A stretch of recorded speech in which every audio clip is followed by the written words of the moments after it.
नमस्कार, मैं हूं आपके साथ मयंक। देखिए, बड़ी खबर आई है इजराइल से। क्या नेतन्याहू के प्लेन को हुतीज ने निशाना बनाने की कोशिश की? क्या नेतन्याहू के प्लेन पर हुतीज ने मिसाइल दागी? ये वो सवाल है जो सोशल मीडिया में तेजी से पूछा जा रहा है, वायरल हो रहा है। अब इसके पीछे की खबर क्या है, मैं आपको ये बताता हूं। देखिए, 17 तारीख, आज 18 तारीख है। आप लोग पूछते हैं कि हमला कब का है। पहले ही मैं क्लियर करना चाह रहा हूं, ये 17 तारीख की बात है। 17 तारीख का हमला है। हुतीज की तरफ से 2 बैलिस्टिक मिसाइल्स फायर की गई इजराइल के ऊपर।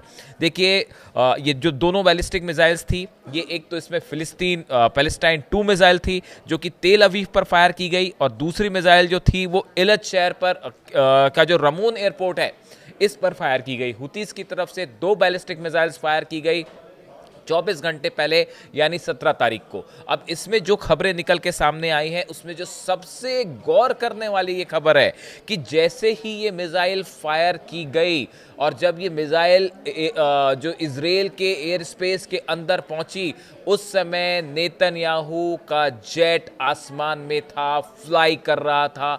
जेरूशलम के ऊपर बताया जा रहा है कि उस समय नेतन्याहू का जेट था। और उसी बीच हुतीज की ये जो बैलिस्टिक मिसाइल है, पैलेस्टाइन 2 मिसाइल है, उसने इजराइल के एयर स्पेस के अंदर एंटर किया। जैसे ही ये खबर आई, इजराइल की एयरफोर्स और इजराइल की सेना में हड़कंप मच गया, क्योंकि फिलिस्तीन 2 मिसाइल भी अंदर थी एयर स्पेस में इजराइल के, और बताया जा रहा है कि नेतन्याहू का जेट भी आसमान में फ्लाई कर रहा था।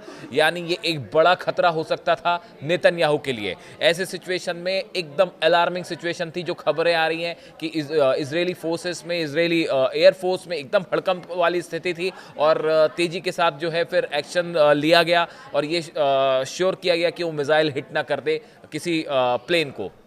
देखिए, ये जो मिसाइल्स हिट हुई फिलिस्तीन, हमने पहले भी देखा कि हुतीस की तरफ से जो बैलिस्टिक मिसाइल्स फायर की जा रही हैं। अभी थोड़े समय पहले जो मिसाइल फायर की गई थी उसमें क्लस्टर बॉम्ब्स भी थे, और बड़ी ही आधुनिक डिज़ाइन की मिसाइल्स थी जो फायर की गई। और अब ये 2 हमले देखिए, जैसे ही ये मिसाइल्स एयर स्पेस में पहुंची इसराइल के, एक बार फिर जो है वो तेल अवीव में और पूरे इलिट शहर में अलार्म्स बजने लगे। वीडियोस सामने आए हैं, लोग तेजी से भागते हुए बंकर्स में पहुंचे। इस बात का भी इसराइल को बड़ा वो खतरा था कि कहीं अगर इस मिसाइल्स के ऊपर क्लस्टर बॉम्ब लगे रहे, क्योंकि हुतीज लगातार इसराइल को निशाना बना रहे हैं, और उनका कहना है कि जब तक आप गजा पे हमले नहीं रोकेंगे, जब तक आप फिलिस्तीनियों पर एक्शन नहीं रोकेंगे, तब तक हम इसराइल को निशाना बनाते रहेंगे। और जैसे ही ये मिसाइल आई, पिछली बार चूंकि क्लस्टर बम था, क्लस्टर बम मिसाइल में लगे हुए थे, जब वो फटते हैं तो कई इलाके में गिरते हैं। ऐसी सिचुएशन में जब ये नया अटैक हुआ, अलार्म्स एक्टिवेट कर दिए गए। पूरे इलत के आसपास, पूरे तेल अवीव के आसपास तस्वीरें सामने आई है। लोग बेहद ज़्यादा पैनिक में थे, बंकर्स की तरफ दौड़ते भागते दिखाई दे रहे हैं। ऐसा लगा कि पूरा इसराइल जो है वो पूरे दोनों शहर में जितने लोग हैं वो सब बंकर में छिपना चाहते हैं। उसके बाद इसराइल की तरफ से इंटरसेप्टर मिसाइल्स जो है आयरन डोम, वो दागी गई। हुतीस का ये दावा है कि हमारे जो हमले थे, दोनों मिसाइल्स ने सटीक जगह पर हमला अटैक किया, एक तेल अवीव पे और दूसरा रमोन एयरपोर्ट पर इलत के पास। अब देखिए, ये हुतीस की तरफ से दावा है कि मिसाइल्स जो हैं वो ठिकाने पे गिरी हैं, इससे इसराइल को नुकसान हुआ है। खबरें इसराइल की तरफ से जब भी निकल के आएंगी हम आप तक पहुंचाएंगे। लेकिन देखिए, इस पूरे हमले में 2-3 बातें बड़ी खास थी। पहली बात तो जो मैंने आपको ऑलरेडी बताई कि जिस समय हमला हुआ उस समय नेतन्याहू का जेट जो है वो इसराइल में आसमान पे था। दूसरी बड़ी खबर जो निकल के आई कि ये जब हमला हुआ, हुतीस की तरफ से हमला हुआ, उसके चंद घंटों पहले इसराइल ने एयर स्ट्राइक करी थी यमन में, हुदैदा, वेस्टर्न यमन में हुदैदा जो पोर्ट है वहाँ पे। यानी इसराइल ने जब स्ट्राइक करी, उस स्ट्राइक करने के चंद घंटों बाद हुतीस की तरफ से पलटवार आ गया। देखिए, ये बताता है कि कितने अलर्ट मोड में है हुतीस के जो लड़ाके हैं, कि आप एक बार हमला कर रहे हैं, इसराइल की तरफ से हमला हुआ फाइटर जेट से हुदैदा पोर्ट पे, उसके फ़ौरन बाद जो है वो हुतीस ने अपना रिएक्शन दे दिया और 2 बैलिस्टिक मिसाइल्स फायर कर दी।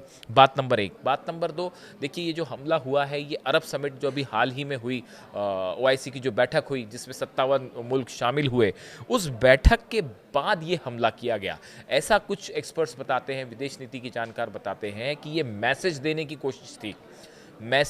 कोशिश थी, अरब देशों को कि अगर गज़ा को बचाना है तो फ़ौरन एक्शन लीजिए, मिलिट्री एक्शन लीजिए, इज़राइल को रोकिए। ये संदेश हुतीस की तरफ से देने की कोशिश की गई इज़राइल पर 2 बैलिस्टिक मिसाइल दाग के। देखिए, हमने देखा अरब देशों की बैठक हुई, उसमें काफ़ी सारी चर्चाएं हुई और काफ़ी प्रस्ताव पास हुए, लेकिन अब तक कोई कॉन्क्रीट एक्शन दिखाई नहीं दिया है।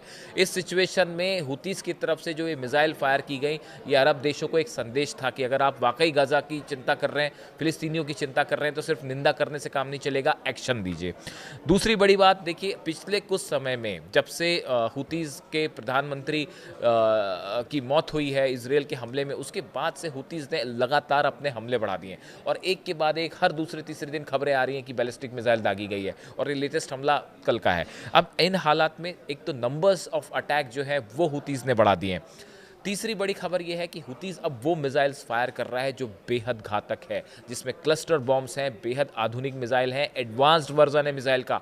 ये बात भी कही जा रही है कई जगह तो कि क्या ईरान ने हुतीस को ये मिसाइल प्रोवाइड की है, क्या चाइनीज़ टेक्नोलॉजी जो है वो सप्लाई की गई हुतीस को, क्योंकि हुतीस की ये मिसाइल रोकना इसराइल के लिए बहुत मुश्किल साबित हो रहा है। और हमने देखा कि पिछले 2-3 मौक़ों पर मिसाइल्स ना तो इसराइल रोक पाया और क्लस्टर बॉम्ब से बड़ा नुकसान भी हुआ इसराइल को। इन हालात में, इस सूरत में, ये जो नया अटैक हुआ हुतीस की तरफ से, ये बहुत ज़्यादा चर्चा का मुद्दा बना हुआ है और ख़ासकर ये उस समय हुआ जब इसराइल के प्राइम मिनिस्टर नेतन्याहू का प्लेन जो है वो फ्लाई कर रहा था।